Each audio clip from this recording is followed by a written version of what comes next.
Hi guys! Welcome back to my YouTube channel. For today's video, meron naman tayong bagong product na i-review. At dahil nga yung last video ko sa YouTube channel ay nag-review ako ng Brilliant Skin Rejuvenating Set.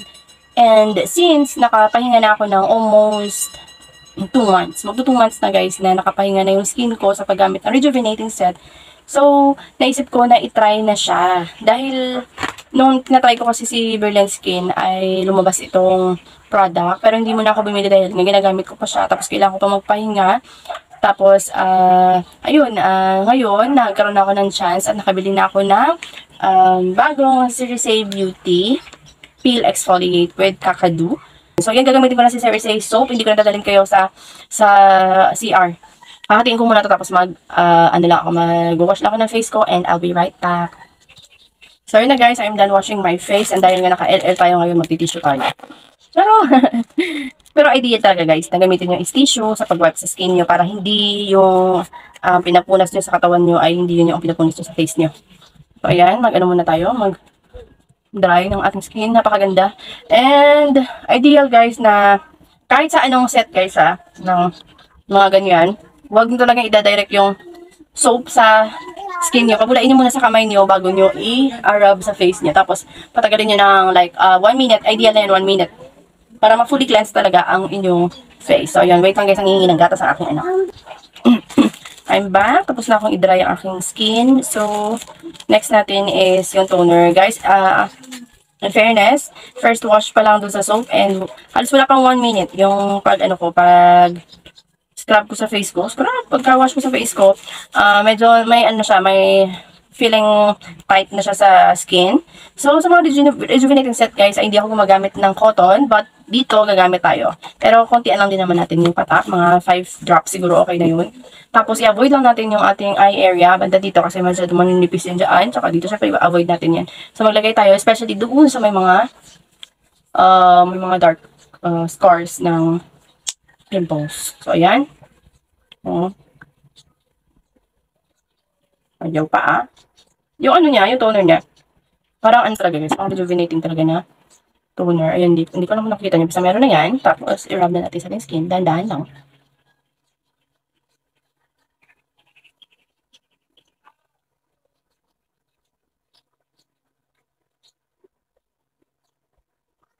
Dahan-dahan lang guys. Basta malagyan na yung skin. Ayos na yan. Maglalagay ako sa ilalim ng nose ko. Sabi nila dati, kailangan yan i-avoid. Pero ako hindi. Kasi dyan, ang dami kong blackheads. And sa ating forehead. Guys, you wanna really feel na mag-e-effect na talaga to. Agad-agad, magkakaroon ng effect dahil nafe-feel mo talaga siya habang pinapahid sa balat mo. So, ayan. Lagyan natin ulit. And, ayan. Ibaba ko lang doon sa aking mga dark spots para mas pwede silang matuyo. At, yung mga patubukong pimple. Meron akong mga patubong pimple. At dito tayo sa dark na scar ko. Grabe ito. Buk yan. Tapos meron pa isa. Isang silip. Ito wala ito na rin. Ayan. Ito meron din dito. Ayan, okay na yan. Natuyo ko na siya. At least hindi naman natin nirab-rab ng sobra. Basta nagkaroon lang ng product yung ating skin. Next is, dahil day pa lang ngayon, maglalagay tayo ng sunscreen with SPF 50 and Kakadu Plum Fruit. So, sa sunscreen guys, recommended na dapat 2 finger. Minimum lang ba yun? Requirement is, sayang yun. 2 finger. Parang ang konti. Parang feeling ko mabibiting tayo sa sunscreen. So, ayan. Siguro sa sa cream, P-size lang talaga ilalagay.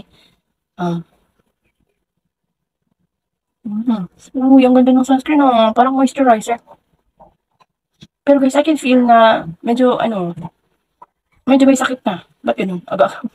Ayan, medyo dito, meron na siyang parang, basta may kakaibang feeling. Feeling ko bukas magpipiling na ako. Ayan, ang ganda ng sunscreen niya, parang nakaka-glow ng skin. So, ayan. So, this is going to be my 1 week review about the product. So, ang susunod ng mga video is yung na lang, bibilisan ko na lang yung video araw-araw na paggamit. So, this is my day 1 and see you on the 7 days. After pala 7 days, so mga 8 days ganun. Bye-bye! Kinagabihan nga guys ay finilm ko na din yung paggamit ko sa kanya nung gabi. After ko mag-wash ng face, naglagay lang din ako ng toner at naglagay na din ako ng pea-size amount lang ng cream since yun lang naman talaga yung pinaka-recommended niya is yung pea-size lang. So, ayan guys.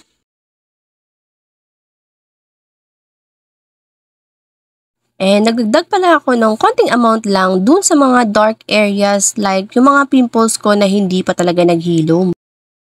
At heto na nga rin yung day 2 mga mare. Hindi ko na kayo sinasama sa pag-wash ng face dahil madali lang naman yun. So naglagay lang ako ng toner din at saka ng cream. I mean sunblock.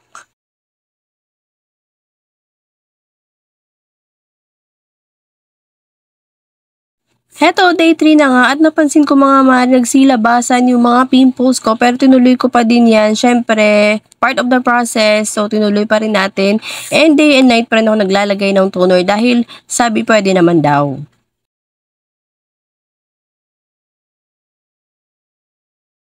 Day 5 na nga tayo mga mare. Hindi ko na-film yung day 4 dahil may pinuntahan nga kami. Tapos ayan, kahit nadidismaya na ako mga mare dahil ayan, sobrang ubok at namin ng aking mga pimples. Pero gora pa rin tayo.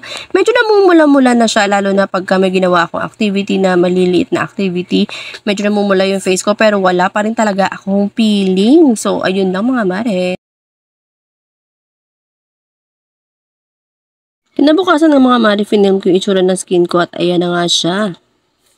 Hi guys, today is my 6th day and tomorrow is my last day and I guess, basta, yun na lang sa katapusan natin mag-usap. At yun na nga mare, hindi ko na nga tinuloy yung sinasabi ko dahil medyo na-disappoint ako. Pero ayan, gora pa rin tayo dahil 7 days nga ito.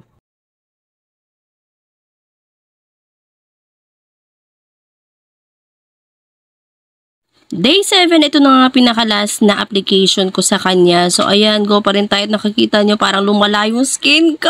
Ibig na gumanda. Hi guys, so this is my update about the product Cersei Beauty Peel Exfoliate na ginamit ko for 7 days. So, ang araw na to is my ika-8 days. So, ngayong araw naman, pagising ko sa umaga, nag-wash lang ako using the soap pa din and yung, ano pa din yung sunscreen nila. So, ginamit ko pa din siya. And, as you can see guys, meron talagang kakaibang nangyari sa face ko habang ginagamit ko yung product. So, sa first day ko guys, na nakita nyo sa video, ang first day ko, wala pa talaga guys itong mga ganto-ganto. Ano ba to? May dumi. Ay, dumi yan. Ayan. Wala pa tong ito. Dito, wala din to. Yung pinaka-visible lang talaga guys na makikita nyo dun sa first day ko is itong dalawa. Ayan, at ito nadagdagan na siya. And dito meron din. And meron din ako dito guys. Ayan. Meron dyan. And parang nagsilabasan yung mga pimple ko habang ginagamit ko siya. But I think it's just normal lang naman na magsilabasan sila. Kaso guys, parang dumadami siya. And yung in-expect ko talaga guys na matapang siya. Tapos magpipil talaga ako. But sa span na 7 days na yun, wala talaga akong peeling guys. Ayan, tingnan nyo, wala talagang peeling. And hindi niya masyado talaga na hindi niya masyado na lighten yung aking scar dito, pimple scar. Hindi niya masyado na lighten. Though yung toner, ginamit ko na siya for morning din and night. Kaso wala I don't know. Iba-iba siguro talaga tayo ng skin type. Yung iba nag-work sa kanila and sa yung iba hindi. So sa ibang rejuvenating set naman guys, sa experience ko, napakadami ko na nga diba nagamit na rejuvenating set. Sa iba, pwede na hindi naman ako masyado nag-peeling doon dahil talagang 3 patak lang ginagamit ko. And dito sa Peel Exfoliate, though sinabi na nga na medyo matapang itong product na to, dinadamihan ko pa rin, nilagay ko pa nga sa cotton para ma-spread siya ng maayos. And wala wala talagang effect sa akin. I don't know why. Kasi binilan ko ng product na to, legit naman siya na affiliate siya ni Cersei Beauty. And hindi ko alam kung bakit ganun. And habang ginagamit ko pala siya guys, nag-search ako kung for 1 week lang ba talaga gamitin yon. And hindi naman siya sinabi na for 1 week lang. Ibig sabihin pala noon, for 1 week doon ka magpipeel. And after that, kung hindi ka pa satisfied, kunwari dito lang nagpeel banda, upper part ng, ng face mo, wala pa, pwede mo pa rin siyang gamitin up to, magpeel ka na up to, satisfied ka na. But, ako, ititigil ko na muna siya kasi hindi siya advisable gamitin sa ganitong panahon. Tapos wala kayong aircon. Kung hindi kayo gumagamit ng aircon, wala kayo lagi sa aircon, kunwari, ganun, tira lang kayo sa bahay, sobrang init na panahon ngayon, hindi siya bagay sa temperature natin ngayon. Anyway, kahit ano namang mga rejuvenating, hindi talaga bagay sa temperature ngayon. Kapag tag-init, huwag mong gamitin ng rejuvenating set kasi mas lalong masakit, makate. And sa set pala na to guys, di wala akong feeling sa kanya. Konting galaw ko lang, namumula talaga ako, pulang-pula yung face ko. Pero ano, parang siyang maga. I don't know, parang maga. Tapos parang mapulang-mapula siya. Pero hindi naman siya makate. At hindi, wala naman ako nararamdaman na sakit. Kahit nga mag-cleanse ako ng face ko using their soap like 2 to 3 times a day. Wala naman ako nararamdaman. Kasi every time kasi guys na, ano, na sobrang pawis ako, nag-cleanse ulit ako ng face ko. And ginagamit ko yung soap niya. And napakaganda ng soap niya. Ginagamit ko na rin siya sa katawan ko. And sa ano niya, sa sunscreen niya, napakaganda din guys. Tapos pinapatungan ko siya ni, sino ito? Si Fairy Skin na tinted sunscreen. Lalagyan ko rin siya. Yun lang. Siguro i-continue ko yung soap and sunscreen, pero yung buong set, yung toner and yung cream, hindi ko muna siya gagamitin kasi napakainit ang panahon at hindi pa ako nag-feel doon. Pero I will give it a chance naman. Next time, siguro pag okay na yung panahon, tingnan nyo naman yung, ano ko, yung, yung laugh line ko, ayan grabe na yung pawis. Pero okay lang yan. And let's give it a chance naman. And ito yung patunay guys na hindi lahat ng product na sa inyo, nag-work sa inyo ay mag-work din sa iba. At hindi rin lahat ng product na nag-work sa akin nag-work sa inyo. So ayun lang guys, tingnan nyo nangyari sa face ko. Nakakasad, pero gusto ko siyang ipahil muna to. Pero grabe nangitim pa siya lalo. Ayan. Ang good thing naman good thing naman sa kanya, feeling ko lang ito, ano ko lang to, sariling opinion. May okay din na part doon kung nagbe-breakouts ka. Kasi ito namang lumabas sa akin is yung mga pimple na ang hirap palabasin ng laman. Parang ang tawag sa amin is yung, ano ba yun, kulob, baliktad. Parang ganun, sa amin kasi kulob, sa Ilonggo. Sa Tagalog, parang baliktad na pimple, hindi siya, parang wala siyang butas na paglalabasan ng pinakalaman sa loob. So, yun guys, okay na rin siya kasi parang tinulungan niya lang ako mapalabas yung mga pimples ko. Kaso yun nga, hindi ko gusto yung ganun. Tapos hindi rin siya angkop sa panahon ngayon. So yun lang guys. Kung gusto naman gumamit guys, pwede naman i-try. Kasi ano lang naman siya, mura lang naman siya and for products naman na sa loob. And kung hindi naman, kung kunwari, ganito din ang feeling na naramdaman nyo sa akin is, pwede naman siya i-stop, tapos give nyo lang siya ng chance para gamitin ulit. So ayun lang guys, I hope you like this video and I hope na nakatulong din yung mga thoughts ko and experience ko about the product na pag-decide kayo kung gagamit ba kayo o hindi. So ayun lang guys, bye bye!